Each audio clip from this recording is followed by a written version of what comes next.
परमेश्वर का हम धन्यवाद करते हैं और सभी मसीह भाई बहनों को जय मसीह की। मेरे प्यारों, आइए प्रभु का वचन सुने और अपने जीवन में जो भी दुख परेशानियां है प्रभु के हाथ में सौंप दे। क्या जाने प्रभु की दया हो और वचन सुनते सुनते भले चंगे हो जाए। तो जो लोग ने कृपया इस चैनल को सब्सक्राइब कर दे। मेरे प्यारों, मैं आज का वचन लाया हूँ कि हमारा पिता एक है। आप सुनेंगे तो कहेंगे हाँ, पिता तो एक है, परंतु वचन क्या कहता है, किस पिता के बारे में कहता है, आप सुनेंगे तो आप भी ताज्जुब करेंगे कि कैसा प्रभु ने ऐसे वचन को कहे हैं। हालेलुया। तो मैं वचन को पढ़ता हूँ, आप उसे ध्यान से सुने। तो यहाँ पर मत्ती की किताब अध्याय 23 वचन 8, परंतु तुम रब्बी न कहलाना, क्योंकि तुम्हारा एक ही गुरु है और तुम सब भाई हो। पृथ्वी पर किसी को अपना पिता न कहना, क्योंकि तुम्हारा एक ही पिता है जो स्वर्ग में है, और स्वामी भी न कहना, क्योंकि तुम्हारा एक ही स्वामी है अर्थात मसीह। हालेलुया। प्रभु यीशु मसीह अपने चेलों को यह सब बातें बता रहे हैं कि तुम रब्बी न कहलाना। क्यों ऐसा प्रभु कह रहे हैं? तो आप शुरू में पढ़ेंगे तो वहाँ पर प्रभु अपने चेलों को आगाह कर रहे हैं कि जो शास्त्री फरीसी थे, जो अपने आप को पूजा पाठ करने वाले दिखाते थे, तो अपने आप को समाज में अपने आप को ऊंचा बनने के लिए लोगों को ऐसा कहलवाते थे। अपने अपने जगह पर बैठने के लिए मुख्य आसन चाहते थे, नमस्कार चाहते थे कि लोग मुझे नमस्कार करें, और बड़ा चाहते थे। तो प्रभु अपने चेलों को कह रहे थे कि तुम उनके समान न होना, तुम रब्बी न कहलाना, अर्थात गुरु न कहलाना। किसी से ये न कहना कि कोई मुझे गुरु कहे, गुरु मत बनना, और तुम सब भाई हो। और प्रभु मुख्य बात बोले कि इस पृथ्वी पर जो तुम्हारा एक ही पिता है। प्रभु क्या कह रहे हैं? हम सब जानते हैं कि इस पृथ्वी पर हमारा एक ही पिता है, परंतु प्रभु का वचन क्या कह रहा है उसे आपने सुना कि हमारा एक ही पिता है, इस धरती का नहीं, वो स्वर्ग का। हम स्वर्ग के बेटे और बेटियां हैं। हम तो सोचते हैं कि हमारा पिता ने जन्म दिया है और वही हमें खिला रहा है, पिला रहा है, बड़ा कर रहा है, परंतु आप देखेंगे प्रभु यीशु मसीह को तो वो पवित्र आत्मा से आते हैं। कुछ अद्भुत काम करना होता है तो ऊपर हाथ उठाते हैं और कहते हैं हे स्वर्गीय पिता, धन्यवाद करते हैं। वो स्वर्ग की ओर धन्यवाद करते हैं। क्यों करते हैं? अब तक वो प्रभु इस धरती से जो आत्मा में हुए हैं, हम सब भी जब बपतिस्मा ले लेते हैं तो हमारा भी इस धरती से रिश्ता खत्म, उस स्वर्गीय पिता से हमारा रिश्ता जुड़ गया। इसलिए प्रभु कह रहे हैं कि तुम इस धरती पर तुम्हारा कोई पिता नहीं, तुम्हारा एक ही पिता जो स्वर्ग में है। हमारा इस धरती पर कोई पिता नहीं है, क्योंकि आपने बपतिस्मा लेकर इस जगत का जो कुछ भी था आपने उसको छोड़ चुके हैं, मर चुके हैं आप यहाँ पर, और अब आप स्वर्गीय पिता के बेटे और बेटियां हो गए हैं। जैसे यूहन्ना 1:11 में पढ़ेंगे तो वहाँ पर जितनों ने उसे ग्रहण किया, अर्थात यीशु मसीह को, उसने परमेश्वर का संतान होने का अधिकार दिया। तो अब हम परमेश्वर के संतान हैं, बेटे और बेटियां हैं। अब हमारा इस धरती से नाता नहीं रहा।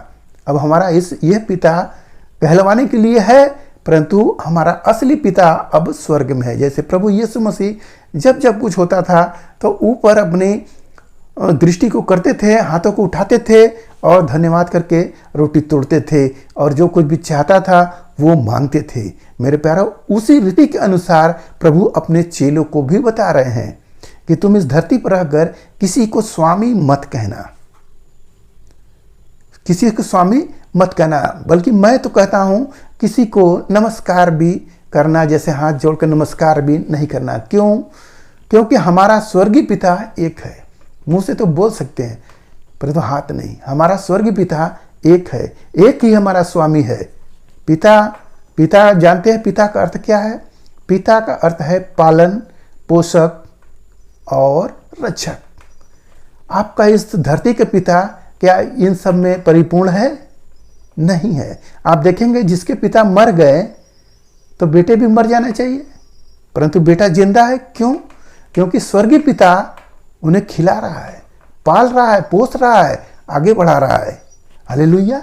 तो हमें इस वचन पर विश्वास करना चाहिए कि हमारा पिता स्वर्ग में है और उसी पर हमारा सारा आशा भरोसा होना चाहिए। संसार के लिए इस धरती का पिता है, बाबूजी है, परंतु हमारा स्वर्गीय पिता है।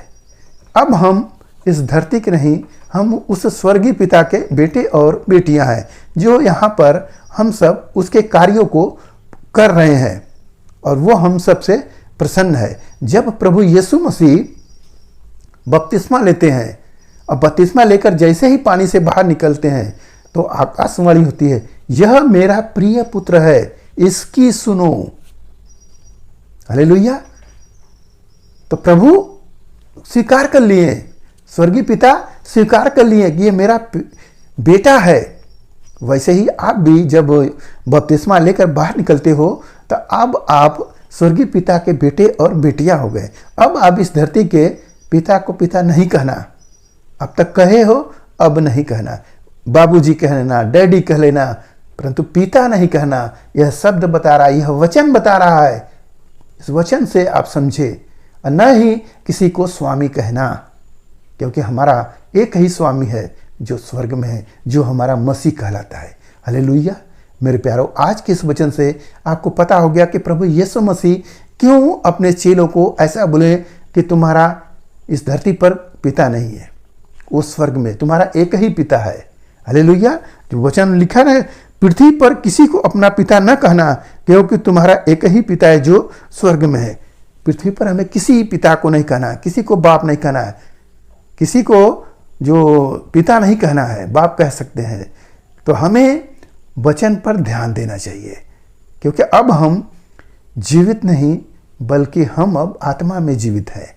तो आत्मा की चाल चले, न कि संसार की रीतियों के अनुसार चले। तो मेरे प्यारों, आज के इस वचन से आपको पता हो गया कि हमारा पिता एक है जो हमारा स्वर्ग में है। उसने जो चाहा वही किया है। अब हम उसके बेटे और बेटियां हैं। हम उसके भले जो काम दिए हैं, प्रभु वचन दिए हैं, उसके अनुसार अपने आपको जीवन बिताएं और उसी के बताए हुए मार्ग पर चले, जिससे कि इस संसार के लोगों का उद्धार हो जाए। इसीलिए प्रभु ने हमें देश देश के लोगों में से चुनकर अपनी पवित्र प्रजा और निज धन प्रभु ठहराए। हालेलुया। विश्वास करें और आगे बढ़ते रहे। तो आपके लिए हम प्रार्थना करते हैं। मान परमेश्वर, हम आपका धन्यवाद करते हैं इस मिश्रया आज के दिन प्रभु जो यह वचन मिला, जितने सुने प्रभु ने आशीष मिले, उनके घर परिवार में सुख शांति बनी रहे, सभी लोग भले चंगे रहे। धन्यवाद करते हैं, प्रार्थना यीशु मसीह के नाम में, आमीन।